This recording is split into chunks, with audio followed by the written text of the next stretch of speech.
least I don't do crystal meth in the bathroom all night long. That's my opinion! He will never emotionally fulfill you. Because I don't want to be a part of it. Go to sleep! Go to sleep! Close your legs to married men, trash box. I'll tell you how I'm doing. Not well, bitch. Who gonna check me, boo?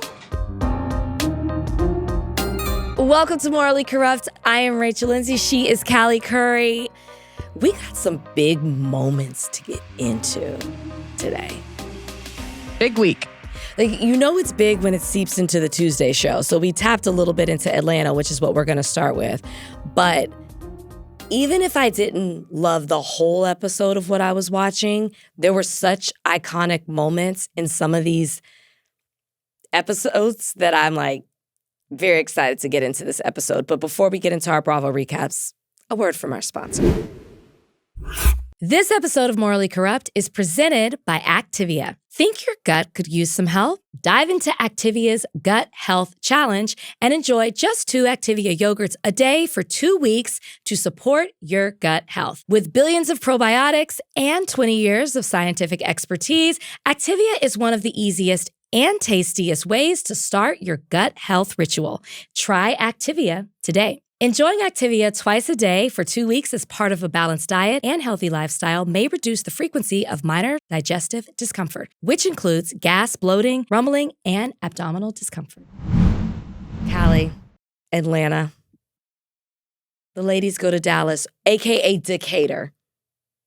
I looked it up and I was like, I mean, you guys know I'm from Dallas. I was like, where are they going? Are they? Yeah. Now, Dynasty, I did not watch that. I don't even know if I was, I don't think I was born when it started, but I know it was kind of in competition with Dallas, the show, which was another kind of soap opera, which was the actual mansion of Dallas is outside of Dallas. It's not in the city. Where is it? Do you know where that's at? No, it's north, which Decatur, because I was like, where are they? Which Decatur? I'm like, I've never even heard of Decatur. When you have tornado warnings and watches and they put the little cities up in the right-hand corner of the TV, such a thing when you live in the tornado alley, Decatur always pops up. That's how I'm familiar with Decatur, but it's northwest of Dallas. So I was like, where are they going? Why is it taking so long? I was like, Decatur. But I do love, you've lived in Dallas. I'm from Dallas. I loved when I got excited. I was like, wow, they're going to Dallas. This is fun. Would be fun if they joined up with the Real Housewives of Dallas ladies, but which one would be the one? Leanne. I could say it being Carrie, actually. No. Yeah. I could actually say it being Carrie. What's her name? Stephanie would be the one. You think so? She still goes, like, pops around Bravo stuff here and there. She does like a lot of social media content. She was like a real Dallas housewife. She lived in... Oh, Stephanie with the long hair. Mm-hmm. Okay, I'm messing all this up. See, this is why Dallas had to go. This is why we can't even remember. Also, the Dallas show was filmed in Parker, Texas, which... I don't know where that's at either. I don't either. Again, it's sounding familiar as in... It is north of Dallas. It's like northeast. Anyways, the ladies go to Dallas. They go to this ranch. Your thoughts? So the whole room situation was drawn out, in my opinion, for too long. And I'm not even getting into the Shemea and Kelly. I'm getting into the assignment of it all. I was like, it shouldn't be this hard. It should not be. We have been into Bravo world way too long. The room situation storyline is old to me. I do not feel like seeing women run to their rooms. I don't feel like it being all this drama of who's in what room. We need to book houses that are big enough to house all the women. And we just need to leave it there. I'm tired of it. I agree that we should book houses that are big enough for all of the women. But even like Bose's trip to Italy, which like no one had any complaints. Everyone was so happy. The house was beautiful. Sutton had a room, but she had her own bed. And I'm like, that's fine. You know what I mean? Yeah. And before they got to the trip, they knew the arrangements so that there's no beef. I understand them being upset that their room is not clean. That would gross me out. You know what I mean? But like, just ask for it to get cleaned. Right. I don't think it's a big deal that they're in a cottage or the pool house, whatever you want to call it. Somebody had to be there. I don't either. And at first, I thought the pool house was so far away.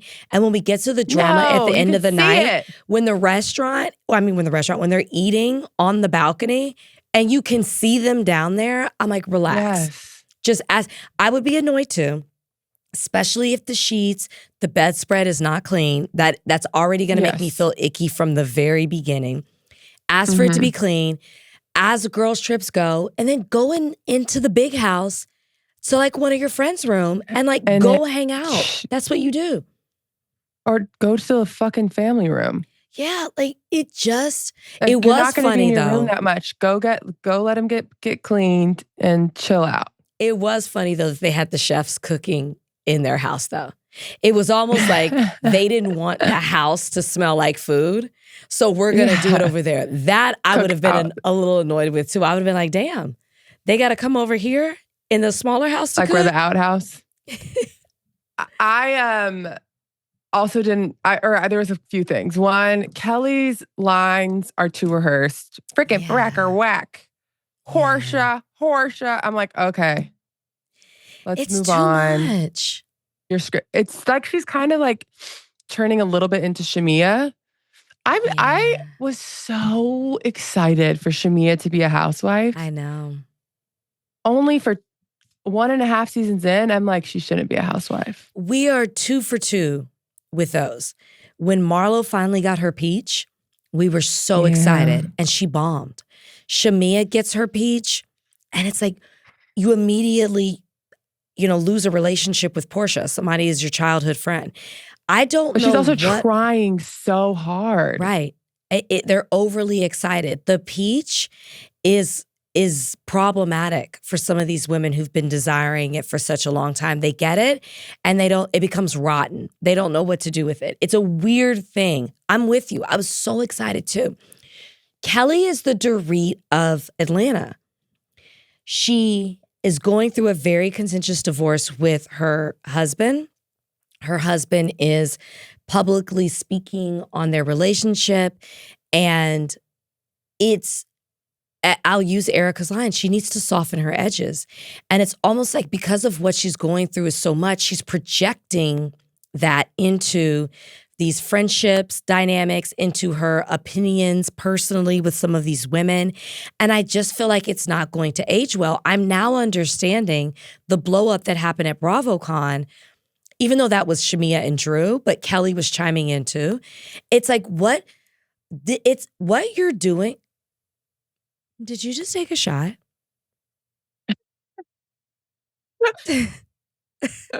Was that a shot? I mean, not like an alcoholic shot. Okay. I was like, you know what? I said, let me pop one of these bottles behind me. I said, did she just throw one back? What time is it there? No. I took a collagen ginger. Okay. I was like, are my eyes deceiving me? Because you ain't said nothing but a word. Do I need to reach back here and grab a shot as well? I was like, oh, wow. I loved it. No, yeah, Kelly's thing, it's just not going to age well. I'm like, do you want another season? Do you want to have friendships with these women? No one is off limits except Shemea. And I didn't even think of it the way you said it. It is almost as if she's turning into Shemea. Mm-hmm. And it's highlighted even more with Cynthia saying, I put you two together because you're so close. And I don't think as an audience we've seen quite how close they are. But this episode, I absolutely do. They feed off of each other. The energy's very negative. If one says it, the other latches on to it. And it's like, you want to talk about frickin' frack or, kind of Drew and Angela, but you guys are kind of trouble when the two of you get together. It's not fun to watch. Mm-mm. And it could be. It could be. And even... Well, that's the difference. Frickin' frack are fun to watch. They're fun. They're fun. Like, they're picking at people. They're picking at each other. They're laughing. Shemea and Callie are like talking shit and complaining. I'm like, this isn't fun. Yeah. A frickin' frack are shady. What is the nickname for Callie and Shemea? I don't know, but they're mean. They're mean. It's mean. Like even Shemea being like, damn, I'm gonna have to go and apologize to Phaedra. Like Callie said that Pinky eats meat. It wasn't Phaedra who said it. Or even like Callie sitting in Pinky's face and bonding with her over financial issues and the struggles with opening up a business and being Black women, and then being in her confessional and being shady, or going to Shemea and being like, girl, she eats meat, and doing things that are detrimental to her business. It's like, what? Why? It's not funny. It's I don't know. It's just a hard watch for me. Also, I liked Callie. Yeah, me too. I liked her last season a lot. Yeah. You were saying also. Callie also is the one who planted a seed in Pinky's head that Phaedra was coming after her. Right. So then Pinky's going to have this attitude all season long with that group of people, and they're not even the ones doing anything. Not even. So I wonder, Pinky watching it back, if she's like, damn, like I didn't even get to come into this group thinking that, you know, everyone's on the same playing field and like everyone is going to like meet me where I'm at and like it's going to be normal. She came in thinking Phaedra said I ate meat and is being detrimental to my business, which obviously her business is in a tough spot right now. So that's going to mean even more to her. Exactly. You know, and to your point about the conversation that Pinky and Callie were having, it just made me think when Pinky's having the conversation on the balcony for their dinner, she says, I've gotten closer. I don't know if it was in person or in her confessional. I've closer to the ladies that are in the other house. And I'm like, oh, that can't be what you think in present day. Not with Shemea necessarily, but with Callie. She on Watch What Happens Live. Oh, Pinky was on? Yeah, Pinky was on Watch What Happens Live. And they asked her who she's closest to, or like who has your back the most. It definitely was not Phaedra. She still had some issues with Phaedra. Interesting. But also she would have issues with Phaedra because she'd been coming at Phaedra. Like she's talking about Phaedra laughing, so then Phaedra's going at her. But she's coming at Phaedra thinking Phaedra said she ate meat. So like all of their animosity is from Callie planting that seed that wasn't even true. But throughout the whole season, Pinky got a little attitude with Phaedra, so Phaedra got a little attitude with Pinky. Right. But if that wasn't the case, they probably could have been fine. Yeah, and I don't know if Kelly's doing this because to deflect from her situation, so people aren't asking her about her husband, her divorce, her bankruptcy, her not paying her bills, the second restaurant. Oh, like I don't know if that's, we've seen other housewives do that, but it's, I mean, we're 5 episodes in and I'm already like, relax. Yeah. Relax. Also, for them to be like, we're not coming to dinner, which like, girl, y'all are eating dinner at the house. Just go upstairs and have dinner. The K. Michelle of it was weird. She's like, I don't want to go have dinner because my glam team isn't here, but you're still on camera. You're on camera talking to them at the pool. You go upstairs and you're on camera. And I'm like, make it make sense. And she looked great, by the way. She looked fine. I mean, I think K. Michelle looks great. That's why I'm like, I don't think you need that much glam every time you're on. I get it. Also, it seems like the women were like more understanding of K. Michelle. They were just like, that's cool. She let us know there's no beef. You know what I mean? Yeah. The two down there trying to have beef for no reason. And then once they hear those two popping off, all of a sudden y'all want to come upstairs? Right. Why? Right. Because y'all know it's going to be a big moment and you want to make sure that you're there for the big moment.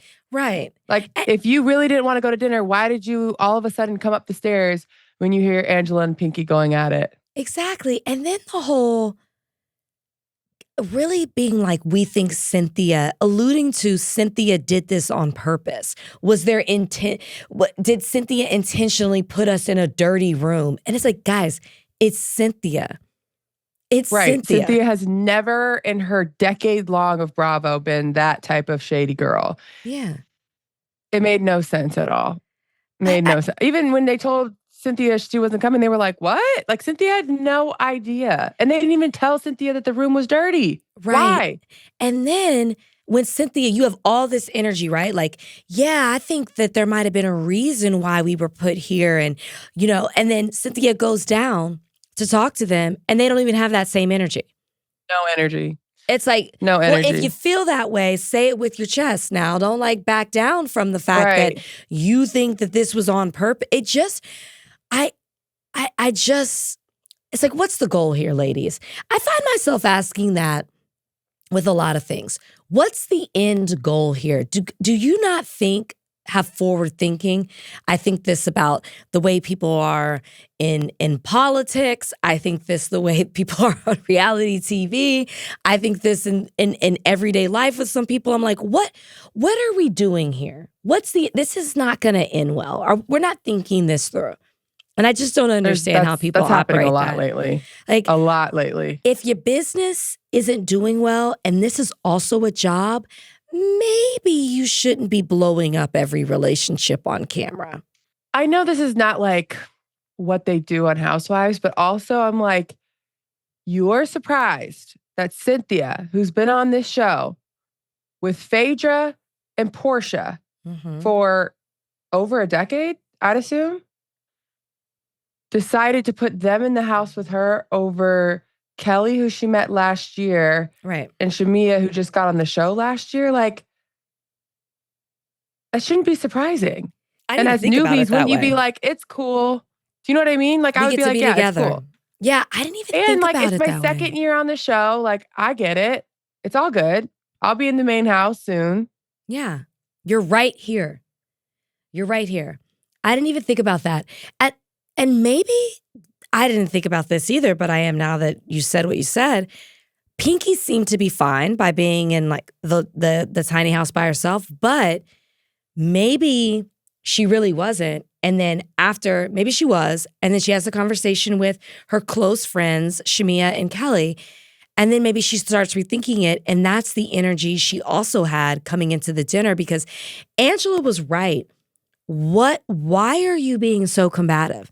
Yeah. Pinky absolutely had an energy about her when she got to the dinner. Whether she wanted to act like she did it, she did. That's why they all were like, what's going on? And even in her confessionals where she's like, I have a lot of masculine energy and this is the first girls trip that I've been on. And it's like, well, then you should be excited. This is exciting. And like, Pinky's a Delta. So you've been around a group of women before. You know what it's like to have to work and get along because the theme when you're online and you're pledging is you are one. You're not a line, you're actually a circle. And you all have to work together for the common good, which is Delta Sigma Theta Sorority Incorporated. So I don't understand the whole like, I'm masculine, I kind of, no, like you know what it's like to work together with a group of women for the common good. So the energy was off, and I really think it was the Kelly and Shemea of it all. I agree. Yeah. I agree, but let me just tell y'all.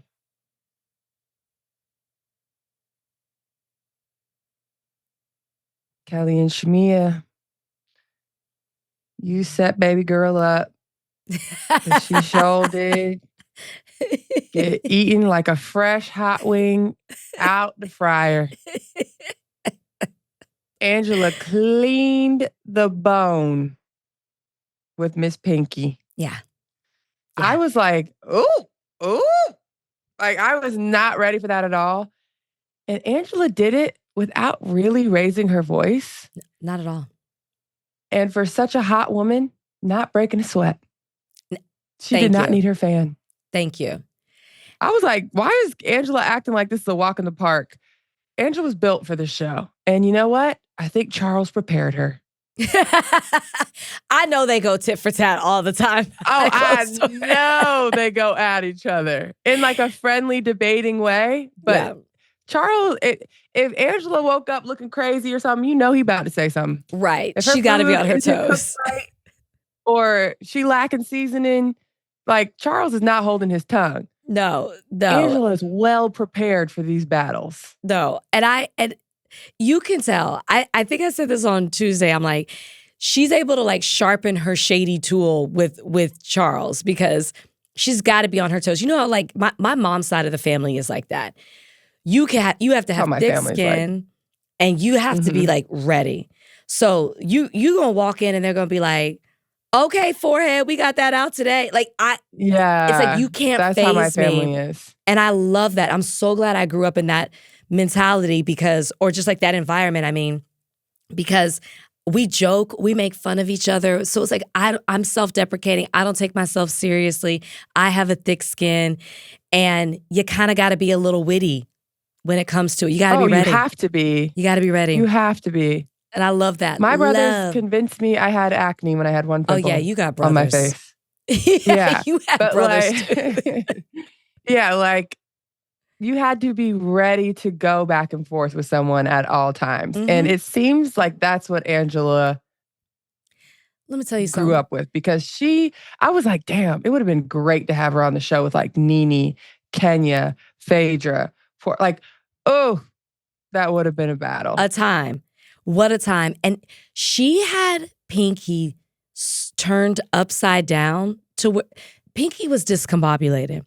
Pinky stood up. Pinky had to sit back down. Sat back down.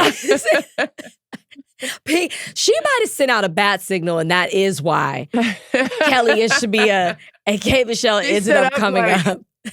Like, can y'all come up here, please? Help! Somebody, please. That's what it almost felt like. It was because you're not winning when you do the personal attacks. Like Angela was like, you're getting personal. I wasn't even going there with you. And she literally was like, I'm not. But since you did. Let's go there. Because what was it that Pinky said first? Pinky said, like, she said, I'm not threat. You are not a makeup threat to me. on. You aren't a threat to me. I'm not threatened by you. She was like, there's not even a threat. And then that's when she got personal. I cannot remember the first thing that she said, but she's like, you're bothered. She said was like, take your lashes off, take that makeup off. And Angela was like, and I'd still have the same husband I have now. Well, what she said and that's was, when. Yes, she said that, but before, because she kept saying, you're bothered. I'm not bothered by you. You're not a threat to me. And then she said something like, from head to toe, like that's what Pinky said. It was like, from head to toe, from top to bottom, like there's nothing about you that's a threat. And that's when she started. And Angela was like, oh, we're getting personal. Like she's like, clearly you are, because you're making it personal. Her, it just wasn't good. She was like, said get a fan. Overbite, It's so hot. The overbite. Yeah, she was like, get your teeth fixed. And she was like, nah, I know you ain't talking with your incestuous teeth. I was like, incestuous? Incestuous. She said commingling and then incestuous. I said, oh. And then she was like. She said, I could throw a rock and hit 10 people you owe. She said, I got $1 million business. She goes, $1 million bills. Dollar bills. She goes, my husband's paid, which I was like, you're saying that to Angela Oakley? Like, what are we doing? She stood up, sat back down. Even Drew was like Drew was like, not you walking out only to sit back. Every time she called it out, she was like, oh, no, I'm not. And I do have to say, I said this on Tuesday, that Portia and Phaedra were silent. But when Portia's like, when she turned around, when Pinky turned around, if there's a freeze frame there, when she turns around and she's like, kiss my ass, look at how Portia's looking at it, because Portia's next to her. And there's a look that Portia's giving as she's looking at it. And then it goes to Phaedra being like, now, when you turned around, I thought it was going to be a rump roast. I need something that pulls out that I can grab, like a roast out of the oven. She said, not a flat steak, not a flat iron. But also, if that's where you're at in the battle, if you have to turn around and say, kiss my ass, you need to walk away. You need to keep going. You don't need to turn back around and sit down. No, you need to leave. No. Yeah, it's done. Like, this is when you have to just laugh through it. I do not want it with Angela. I don't. No, actually I do. I don't personally, but I want to keep watching her in these battles, because that gave me OG Atlanta. Like, I was like, ooh, we are back. This is what I want. This is what I want, what I really, really want. Angela Oakley, thank you. No, seriously. Now, the one thing I will give, that she's a favorite of Andy's. Yes. Because Andy loves him some Angela. I will give Pinky this. when Angela's like, you have somebody living in your basement, and she was like, you don't pay your employees, all the Christmas stuff. Pinky was like, you seem to know a lot about my life. That is true. And Angela is like, no, I don't. And it's like, well, you gotta do. And I'm saying that to say, and I'm curious, what do you mean somebody's living in the basement? What are you trying to imply? Because we've passed the whole, your husband doesn't like you, your husband, and what did Kelly say? You know, like, you probably do have somebody living in your basement and you just don't know. That's old. Like, we're past the Charles stuff, the Charles and Angela. I want to talk about who Pinky has possibly. What do you mean by that? And we didn't know you had a basement. Is there a basement? These are questions that I need to be asked. Is there a basement? Do you owe a lot of employees? Did you cancel Christmas? I want to understand. And then, was this on the show or was this in my real life? I can't remember. Someone was like, I think it was in real life. Someone texted and was like, it's crazy as I actually know someone Pinky owes. Oh. That wasn't on the show? That was not on the show. Yeah, so someone texted me and was like, watching this while also knowing someone that Pinky owes money to. Yeah, it's I was hard. like, dang. It's hard for you to say, and bankruptcy is complicated, right? So I'm not going to act like I even try to understand it, but it is hard for you to talk about bankruptcy and then say, I could wipe my ass with $90,000. It's tough. It's a tough thing. Phaedra was like, well. That was last week, but it's tough. But I am looking forward to the rest of, like, this is episode 5, and I am seated, ready, front row, ready to go, on time, watching it live. Don't want to miss a beat. Atlanta's great. Atlanta feels back. Summer house. Okay. Do we only really need to talk about the Freedom Dinner, right? What else happened? I don't even remember what else. Oh, they went to the beach. I do want to say this. They went to the beach. No. I want to say, I thought it was so sweet. And what a turnaround Jesse has had this season. And like, the scandal did help him. But the way Jesse has acted the last half of the season, to me, has been like very endearing. And even him saying like, yeah, I clearly fucked up with Sierra. I shouldn't have done that. But I'm just like lonely. And so I was trying to get a partner in the wrong, or trying to rush to find a partner in the wrong way. One, it explains a lot. If he's genuinely lonely and wants to have a girlfriend, which apparently he has now, it explains a lot why he was like, yeah, I think so. That's what people were saying online. It kind of explains why he was so thirsty for one of his friends. Like, he's like, oh, I know her, I trust her, and she's beautiful. Like, I should date her. Like, no, that's not how it works. It was the way he went about it. Like, yeah, the way he went about it, which he said he fucked up. And post-season, he has been very clear that he fucked up. Like, he's not making excuses for his behavior at all, which we see from a lot of other castmates. They seem to have problems being like, no, I fucked up. I didn't go about it the right way. I should have talked to Sierra about it. I should have never even talked to West about it. So I respect all that. But seeing him at that camp with the kids and how happy he was, I was like, this is really nice. And then the castmates that went to the camp, one of my friends texted and was like, you know, it's so weird. Amanda didn't go to that for whatever reason. Who knows? She might have had something. But she was like, can you even imagine her doing that? Like, no. Like, she's just not that interacting with personality. The kids. Yeah. And like, she's just a selfish person. And in an interview, Jesse talked about how Sierra came to the camp and like she had glam done, like she was ready to, because she's going to be on the show, and her hair was all done. And they told her like, hey, like, we wear headscarves to honor the kids or their family members. Like, sorry, but like, you have to cover up your hair. And Jesse was like, Sierra did not blink. She covered her hair up in a second after just getting it done for the show, and like went straight into like camp mode. And I was just like, it's really nice to see like that side of their personality, since obviously the show is like so messy and it brought attention to this camp. I just thought that 5 minutes was really, really sweet. No, I'm glad you highlighted it. You're right. And we forget, Sierra's a nurse. Like, that is a selfless job. Yeah. That is a selfless job.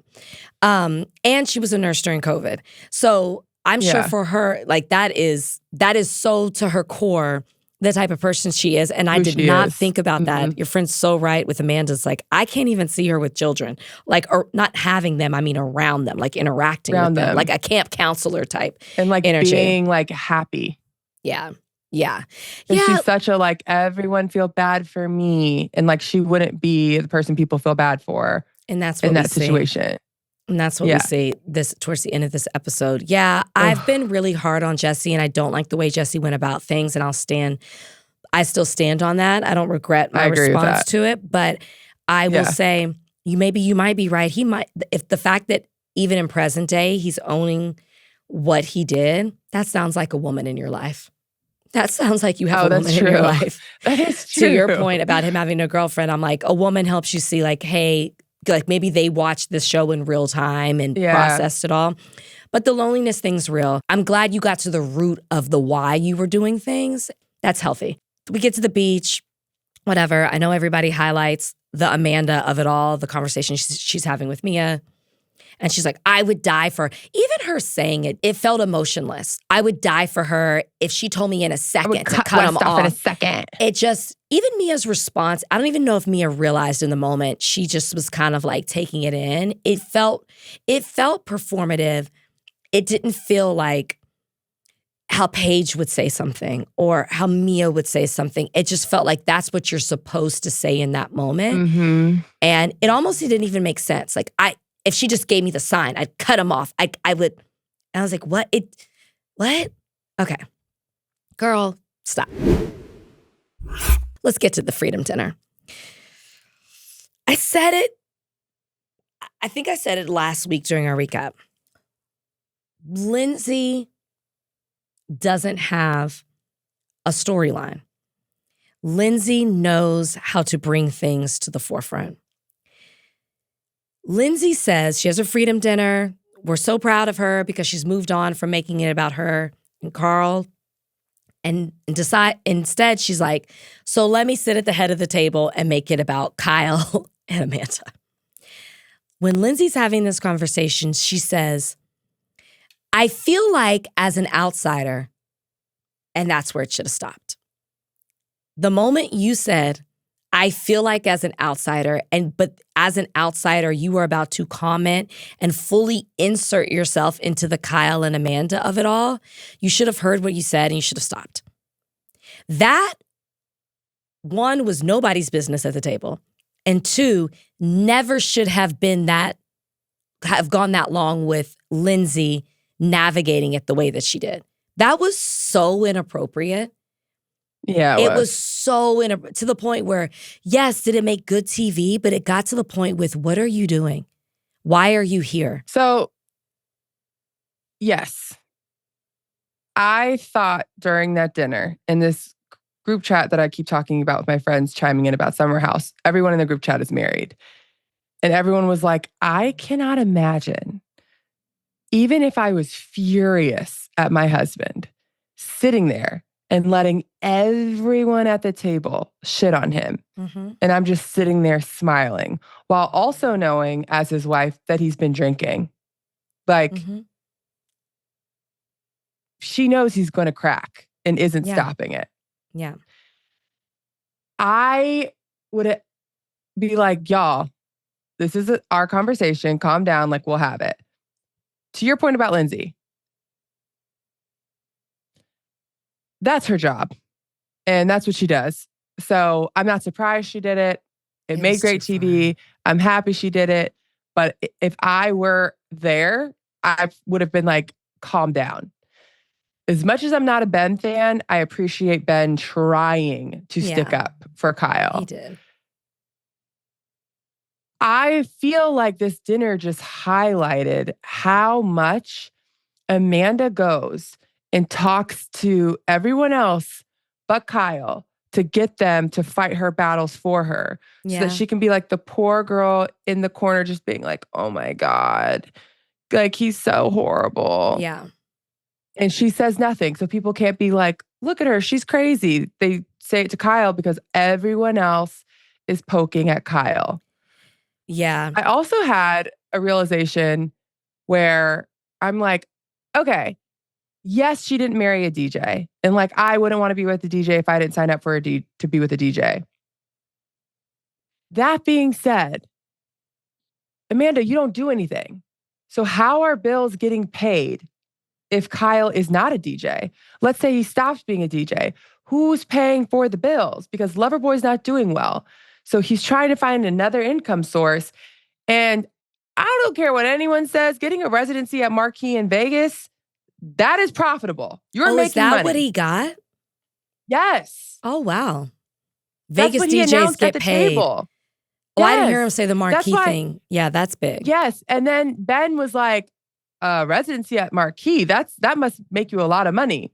And they just like talked over Ben. And I was like, that's when Ben said it. I was like, yeah, like, I get you don't want him to be a DJ, but like, what's the alternative? Your swimsuits that you don't promote on the show and I've never seen before? Somebody said the website was down.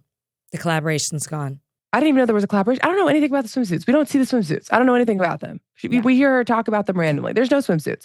And according to Kyle, she can't clean the house. She can't get out of bed. She walks the dogs and talks shit about her husband. That's all we've seen. So how are bills getting paid? I Yeah. understand you being upset about him being a DJ. But then there needs to be a conversation of like, okay, if I'm not a DJ, then what are we doing? Yeah.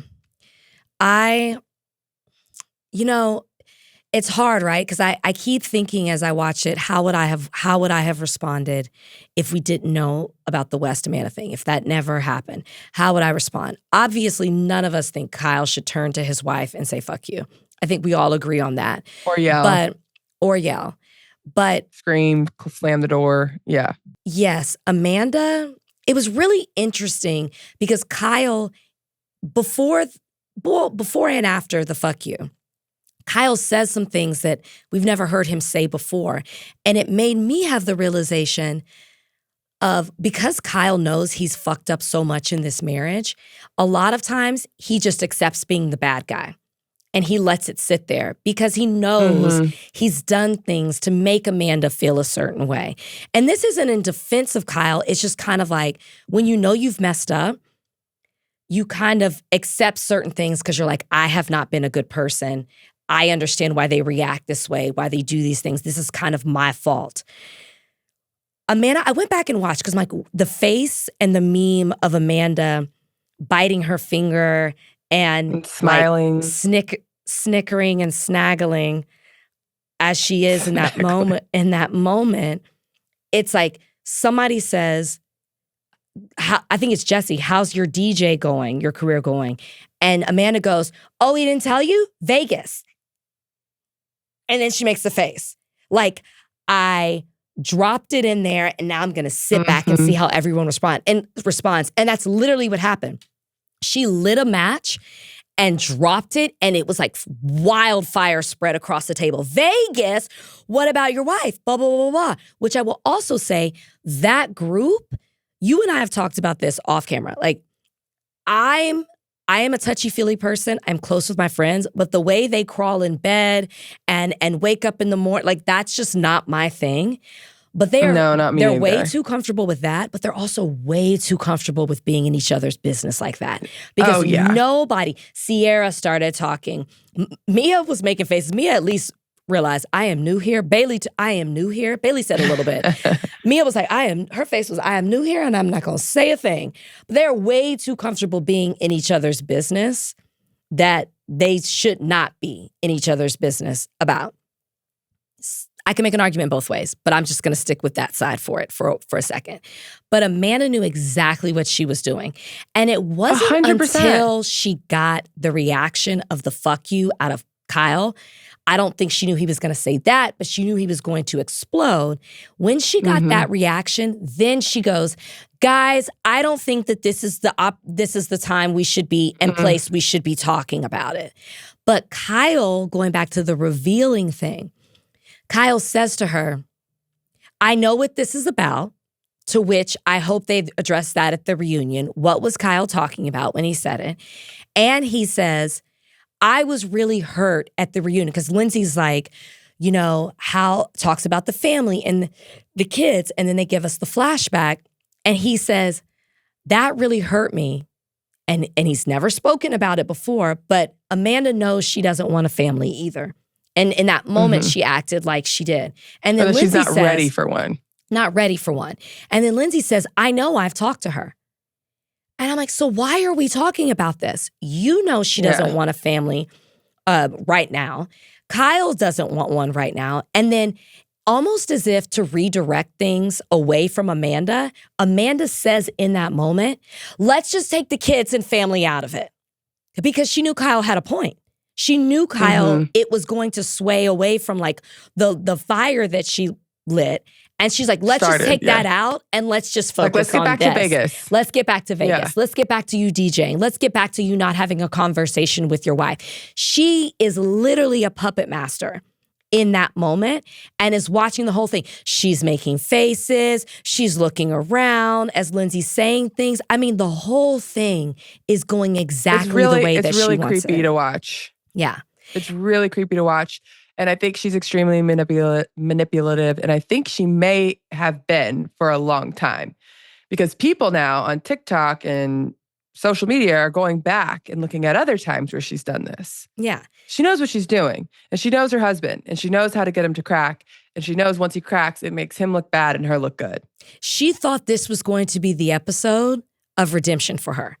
Like, post the everyone's going to feel so bad for me Scamanda after of it this. all, the West Side Story. She thought, this is going to be my redeeming episode. People are going to say, okay, like Amanda messed up, but like, man, she was really going through it. She was dealing with a husband who's cursing her out. She really did.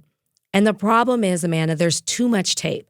The problem is, Amanda, the audience isn't orchestrated stupid. it. The audience isn't stupid. I do think that two things can be true, though, just because everyone's like, I'm team this person, I'm team that person. Yeah. Which, like, generally right now I am more team Kyle than team Amanda. But two things can be true. I personally believe that Amanda gaslit all the people in the house to make her feel bad for something that she's doing. I think she completely orchestrated the entire situation. I think she wanted Kyle to go off so that people felt bad for her. And also, Kyle went off and shouldn't have gone off. He shouldn't be yelling, fuck you. He shouldn't be screaming. He shouldn't be slamming doors. And also, everyone being in their business to the degree that they're in their business, even Sierra suggesting a separation. That was wild. That's a little bit too far for me as a friend. Yeah. Now, do I think Lindsay was trying to produce a little bit, but also show Amanda she has her back? Yes. Do I think Sierra genuinely thought she was having Amanda's back? Sure. And trying to help both Amanda and Kyle, like, you guys are miserable. Both you guys are miserable. Yes. But like, that's crazy. Yeah. Yeah. Everybody was focused on West moving his chair over to Amanda. I feel like they weren't focused on the comment that he made before he got over there. Oh, what did he say? I don't think I even realized it. Lindsay was like, Kyle has said F you at this point. I don't know why I said F you, fuck you at this point. And Lindsay's kind of saying something to West. And West is like, no, I don't agree with what he said. And then he goes, it's the one thing I've stood up for all summer. And that's in regards to Amanda. And I just thought to myself, and then he gets his chair and he moves over to her. The one thing he stood up for all summer is the way Kyle treats Amanda, not Sierra, not their friendship, not anything else, not, how she feels, not making her feel a certain way. And it's like, that comment is so telling. He says it with his whole chest. When he's earlier in the dinner, he's like, I feel like I lost my voice. No, you haven't. You've lost your voice in regard to one situation because you don't care about it. Even the awkwardness. Sierra is so Getty. Like, you can tell when Sierra really likes someone, because especially like people are doing all these clips and you see how she was with Austin. I'm like, I forget how giddy she was with Austin. I mean, the smile, the way she looked at him, like there was such an admiration there. And that is the same look I see with now that she and West are friends and the weight has been lifted off and that whole thing. But the way she's like smiling and she's like, you're the person I love the most. Love the most. here. Westling. And Mia's at the table. I'm I like, know. that is the person, like, she's like, you're the one I love the most. I And don't he know if she doesn't meant say- it like literally, but I think she meant like my summer house experience. I've been the closest to you. he is the person she loves the most. And like, obviously she and Mia are close. I'm not saying that. I'm just more emphasizing how much How she much loves he actually meant West to her. Yes. in the summer, in this moment in time. I think it adds to what Amanda knew about Sierra's feelings to West, because as a viewer watching, it's just so evident. But it almost, and then it was even awkward when, like, I thought that was an awkward moment when she was like, you know, you mean the most to me. I love you the most in this house, or however she said it. And then at one point she like walks over to him and like the way she kisses him, and I just like feel like he's not reciprocating her energy. And I'm sure in the moment you don't see that, especially being happy that like you feel like your friendship's back on track. But to watch it, it's like, and I feel like I would have had that same take before. I would have been like, she's more into him than he's into her. Yes. I think we would have had that same take. And even his interviews, which I'm not sure when they were filmed, like put another layer on it for us. And I'm like, if those were filmed recently, he's going to downplay whatever he had going on to make it seem better for him. So it's hard for me to know like which version of all of it we're getting. But I did also think it was interesting. First, I mean, the whole water gun thing and Sierra dressing up as someone from Dr. Seuss. Like, loved it. I'm like, I loved it. Loved it. I'm like, this is what this show is supposed to be. Like, it's supposed to be fun and it starts the weekend off right. And I just loved it. Like, I would love for one of my friends to do something like that. Yeah, me too. Amanda walking in. Thank you. And being like, what? It's the whole house is wet. Where's my gun? Where's my gun? Thank you for not spraying me. She's a wet blanket. I was like, if Debbie Downer was a person, it would be Amanda's face. Did you call her Eeyore? Well, no, we called the other Amanda Eeyore. No. But this works too. Who's the other Amanda? On Beverly Hills.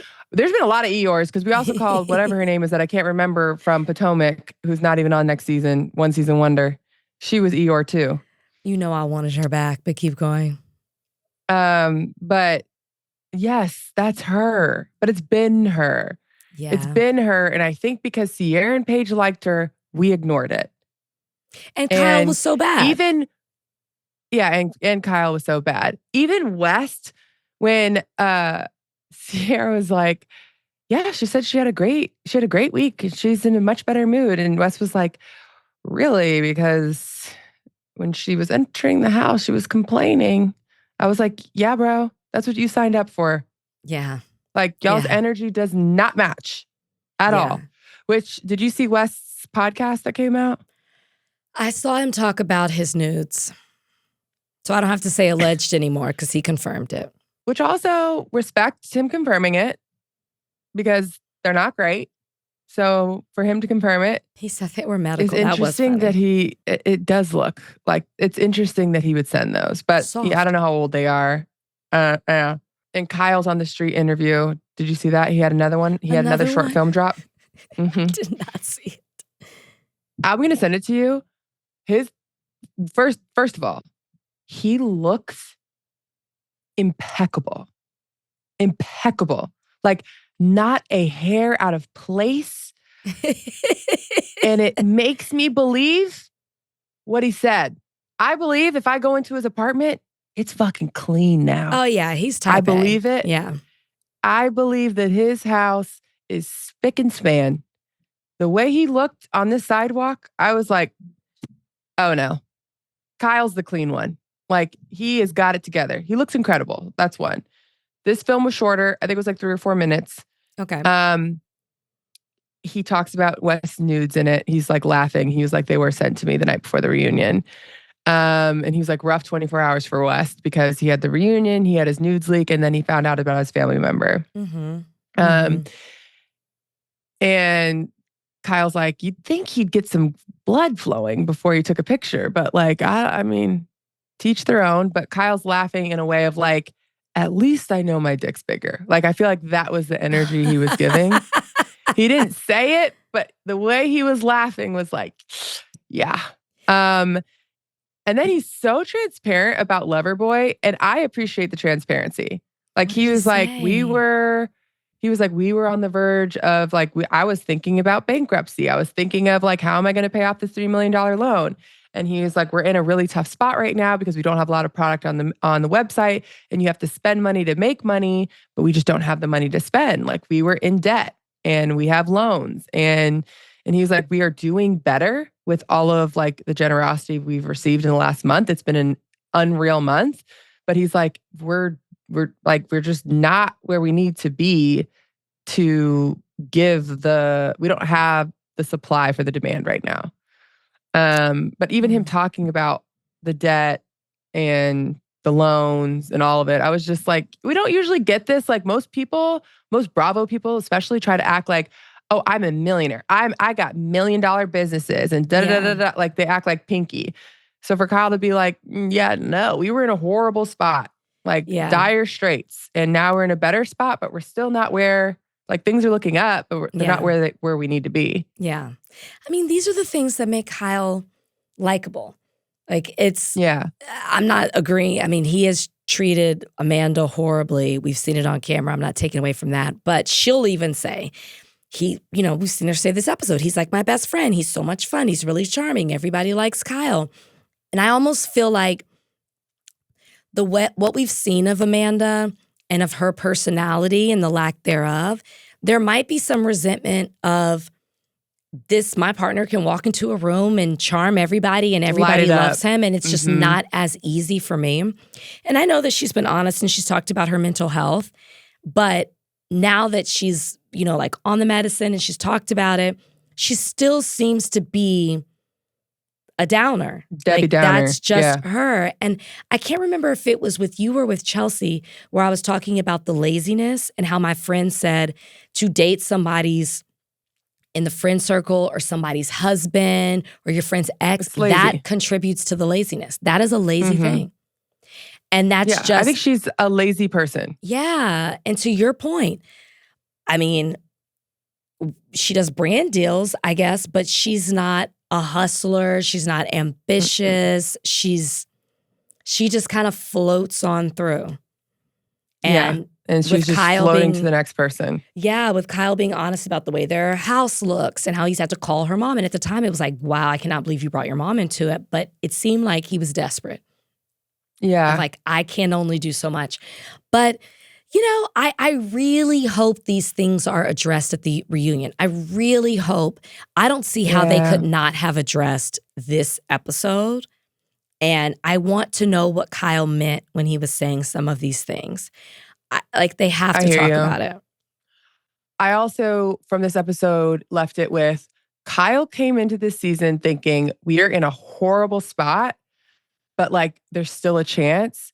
Amanda came into this season, we're done. Yeah. I'm done. And I'm going to use this season to back up. To set up my next play and make sure everyone's on my side. Yeah. Like why it makes sense that I will be the victim and you will be the villain. And I'm not saying that things aren't deserved both ways or whatever, but there was a strategy in this season on her part for sure. And, Kyle just wanted summer to be fun. That's why I laughed when he was like, I've been working hard for 7 years and I have had no joy. I was like, he's even funny in the chaos. I know. In the chaos. Also in this interview, they asked him about his relationship with West, and he was like, I don't really know where to go from here. Like, he's like, I don't think people appreciate like how close West and I actually see that. were. Yeah. So was this a nighttime on the street thing? I thought he was on a carpet at an event. Okay. No. So Carl was on a carpet, and they asked him about West, and Carl was like, he has reached out to me. I have not reached back out to him. I really don't have anything to say to him. Like, I just don't have like space for him in my life right now. And then Kyle's thing, he was like, he has reached out to me and I don't really know how to navigate this. Like, I don't think people know how close Wes and I actually were. And I don't know anyone that's gone through this situation where one of their very good friends started sleeping with their wife. And then he also alludes to like, Amanda not being in a good mental health state, which I'm like, I can't do that anymore, Kyle, because we heard the leaks from the reunion and we've never in our lives seen Amanda stand up for herself. And for some reason, she's standing up for herself for the wrong things. Yeah. So I don't know. But also I'm like, are they broken up? Are they done? I don't think so. You think they're still together? Did he say that on the podcast? Like I only saw the clip of him talking about it. He does not mention Amanda at all on the podcast. He does not mention Amanda, and he says that these are some like life lessons that he's learned. So I'm like, you know what? I just assumed that they were still in it. I just assumed they were still in it. I mean, Kyle's talking about Amanda, but she posted, we saw on her story, and it's like, boo. It's like, that's not cute. That's like, girl, stop. No. That's so yes, I'm like, she is delusional. Yes, I don't understand. You are scary. Get away. That is you correct. Where are your friends? Where are your friends helping you? Good question. I never thought about them being done, but they very well could be. And it could also be why West is reaching out to everybody. I mean, KJ on Watch What Happens Live. And it seems like after the reunion, he's been sending out these messages and it kind of coincides with, I've learned lessons. I realized how wrong I am. Because if I think he's very calculated too, and I think going into leading up, they had to be put on a united front. Mm-hmm. Going in, he's already seeing the backlash with the leaked videos or the leaked audio. I mean, he's, realizing certain things. I don't think he ever wanted it to be serious with Amanda. They were hoping they could keep it in private, have fun, and I mean, even the leak audios, it seemed like it didn't seem like they had the united front. Well, no, it didn't. Well, we didn't hear anything from West, but it didn't seem like their intention was to, like, they weren't even like, we're together in leaked audios. It was kind of like, we're still figuring it out. We didn't know what it was going to be. Yeah. And I'm like, West knew what it was going to be. Yeah. Now he's like trapped in this situation. But I'm just so interested. I'm like, did they learn from the reunion? Like maybe they shouldn't be parading around because we have not seen them since the reunion. Well, they at the day after they were together, remember? Because her hair was still in the same style. Yep. Well, after the reunion, they left together, and then we saw them like the morning after, and then... I definitely think that they have learned that nobody wants to see them together. Not right now. So that could be it too. But it's interesting. Let's see how they move. Yeah. They move forward because we're going to get a lot of Amanda. I would not be surprised if they were also like, let's just be friends. I would not be surprised. We're going to get a lot of Amanda because we still have In the City coming up. So TBD on that. Before we get out of here, we have ended Beverly Hills Part 3, which we did not need. We did not need. It was the same old back and forth with Dorit and Kyle. And it could have been necessary if we had come to some conclusion or resolution or some bending with Dorit. I mean, Dorit would say things like, I'm sorry, I apologize, but there was nothing behind it. There was no emotion. There was no feeling. And so it's like, yeah, you're saying the words, but like, Dorit, there was nothing. I mean, it took even Kathy to wake up because we don't even hear her to be like, I'm watching this and I'm not understanding how you're like this with this person and nothing with my sweet sister, little sister, she says, sitting on the couch. She's like, I see my baby sister over there. The back and forth, Dorit is so rigid and just her inability to, like, Erika would say something about how she felt and she goes, but do you see how I feel? Does it understand? Do you understand? I've never hated her accent more. And like the staccato choppiness of it all. Like she really doesn't even have it that much anymore. And you can tell she's trying to hang on. She doesn't have PK around her. She's trying to hang on to the very little bits of it. And it's tough to watch. She's like, but Kyle, do you understand what's on? Like it, she doesn't even have, I don't know what that is now. I don't know what it is anymore. Watch also, her first season to now. So much of her. She did not shut up. She interrupts.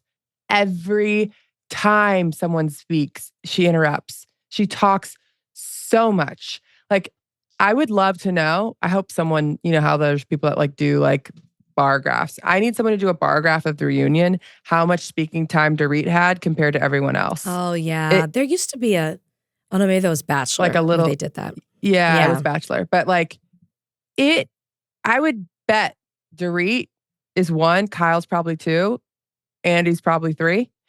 And she has to have at least double or tripled Kyle. Yeah, the inability to come to any understanding, to understand where anybody was saying. It was, but you didn't come to my book party. And just like, she's telling you why. It's not a book party. Right. It's a picture. And then it's like, Andy's like, Erika, I've never seen you cry so much.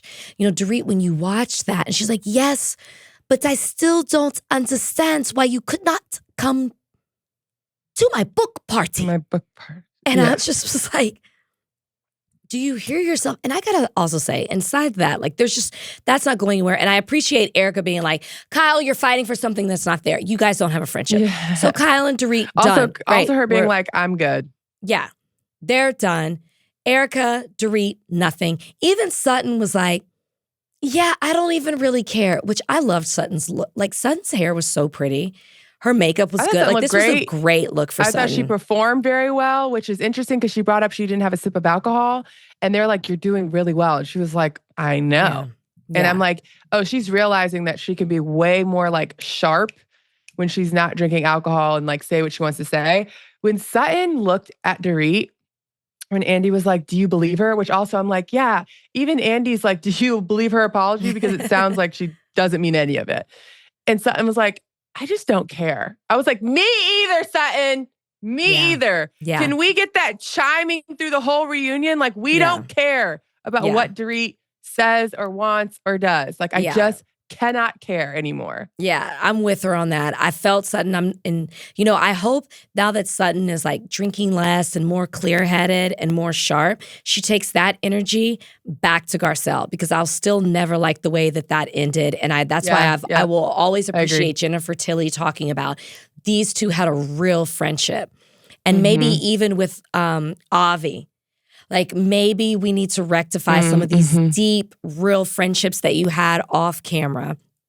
I was really disappointed with Rachel Zoe's performance in the whole reunion. Like, she didn't really comment as much. I would have liked to hear more of her thoughts. She was giving us the facial expressions, but sometimes they do these cutaways and you can't, and they're not really matching up with what. You don't know when those facial expressions happened. I would have wanted more of her input because she does seem level-headed. She's friends with Kyle. She's friends with Dorit, and I would have liked her opinion more. And then the last thing I'll say is, I didn't think this was a good reunion for Bose. No, but that's because she's so tied to Dorit. Like, that didn't help her at all. Like, her going back and forth with Amanda, which this did bother me. There was a bunch of times where Amanda would be like, you did say it. And they would only show sometimes, but like, I would remember Bose saying it. I'm like, you did say that. So like, why aren't the producers showing it? And she got caught in a lot of lies with Amanda. Yeah, like some of it, I understand the wording of it. Like, I got it, but that's what I mean. Like, it wasn't even the Dorit of it all, because she was quiet a lot. It was the Amanda, to your point, Bose thing that I thought, this isn't a good showing for her. Like, even her being like, she's a scammer. And then she was like, this is why I was like, I do gotta like Amanda. Bose was like, yeah, that was really mean. I apologize. And Amanda goes, thank you. She didn't even say like, but why did you say it? Like, anybody else on that couch would have been like, but it was so unnecessary and that hurt my business. Amanda was just like, thank you. I appreciate that. By the end of the season and coming off the reunion, I was like, I like Amanda. I hope she's back for another season. Although I saw someone commenting that and she commented and be like, why would I do that? Which I understand from her point of view, why she wouldn't want to do it again. But by the end of the entire season, reunion included, I liked Amanda. Well, I believed her. Die to be as calm as her. I believed her mindset. To me, her performance at the reunion was the best, I guess, advertisement for her business because she wasn't fazed by anything. She was kind of funny. She's like, can we get back to my package? Can we do this? She was so, oh, you apologize? Thank you. Accepting. Can we move on? She really was in a zen space of, it like, even at the end when it's like everything what you're manifesting, and hers was like, I'm just so grateful for this and this. I'm like, it is a mindset with her. And she is bought into it. She believes it. And it has worked for her. And does she make money off of it? Sure. Do I understand it all? No. Is it really my thing? No. No, I don't. But her presence reflected the business. And I actually believe she believes in the things that she's doing. And it came off very likable. And that's what I mean. I thought the other side of the couch, Dorit, for her separate reasons, Bose for her separate reasons, Rachel, as I explained, I wanted more from for her separate reasons, just didn't come across the way I wanted it to in the reunion. I completely agree. The Bose and Amanda of it all, I was just like, I don't get it. Like, and I would never think that I'd be on Amanda's side over Bose, but that's where I felt like I landed. I didn't understand why Dorit wouldn't apologize for anything when Andy was like, do you want to say it? And she was like, I did. And they were all like, no, you didn't. Apologize for what? I repeat, Andy, apologize for what? Then, did you see today? No. PK said that Dorit spent a little over $1 million on designer items while they were struggling to pay the mortgage. I believe it. Oh, me too. But then I'm like, yeah, so I think Kyle's worries seem to be valid. Yeah. Maybe you were spending too much. Yeah. Yeah. The Kelly that she got, the spinning it, it's just like unnecessary. I mean, they had the 45-second package of her spending money. She spends too much money. Yeah. Yeah. So, yeah. Kyle I don't would know never. where they go from here. Kyle Cook would never. I don't think that they're going to be friends anytime soon. So I'm not sure where that leaves Beverly Hills. Yeah. I'm not either. That's a good thing. I mean, well, we do know, we talked about it on Tuesday pod, that it was rumored Leanne Rimes was coming on. And, thank you to her for breaking news in our comment section that she will not be. Thank you. Thank you. We appreciate that. See? Yeah. Loved it. But should you change your mind, I would be here for it. Should you change your mind? But yeah, good question. Where do we go from here with Beverly Hills? I don't know. Who stays, who goes? Because if Dorit comes back, we can't do it. I mean, I think we put a pin in it. They're not friends, and they're not trying to be. And it's almost like they've mourned it. So will they be cordial? Can they be cordial in the same space? I don't know. Yeah. So we'll see. We'll see. Well, that is it for us here on Morally Corrupt. We hope you guys enjoyed that recap. Make sure you guys tune in Tuesday for our news show. There are definitely things to discuss. Have a great weekend. Stay safe and talk to you guys Tuesday. Bye.